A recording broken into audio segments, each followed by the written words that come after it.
NGT turisma ekipējuma pirmā sērija. Kannas un pannas. Tātad, skatāmies, kas mums ir. Šitā ir mana mīļākā panniņa. Kā man citi saka, pelmeņa panna, bet viņā visu kaut ko var uzcelt. Mēs esam burgerus cepuši. Viņu var apmest uz abām pusēm. Šitā te. Un viņu var uzlikt forši uz jebkuru gāzes plītiņas.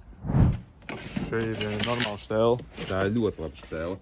Un tad aiziet visas pārējās šitās savliekamās. Nezinu, kāpēc, bet karpiniekiem šausmīgi populārs ir dubultās pannas. Tāpēc, kā ātrāk var siltumu dabūt iekšā un visādas sendvičus uztaisīt un tā tālāk. Viņi arī saucās Toasty Makeri, piemēram, visos izmēros. Ir NGT, ir Trakeris, ir Ridge Monkeys. Kas man Ridge Monkeyiem patīk? Ridge Monkeyiem ir iebūvēti rekurīki iekšā. Uzreiz. Nozīmē, ka tu aizbrauc uz sopi, un tev ir tāds, ka tu atver vaļā, var visu apmaisīt. Sajaukt. Tad ātrais jautājums. Jā. Kas ir, ja tu aizmirsti tajā pannā viss un tu jau sildi viņu? Tad tev viens liels rīks paliek, vai šķīvis tādas interesantas formas. Tad ir šitādi te komplektiņi. Kas viņiem ir unikāls? Viņiem rokturis noņemās nost. Paņemšu, ļauj te noņem rokturi. Es tikai nemāku. Tas jau tā kā tajām krutējām Rimī pannām. Jā.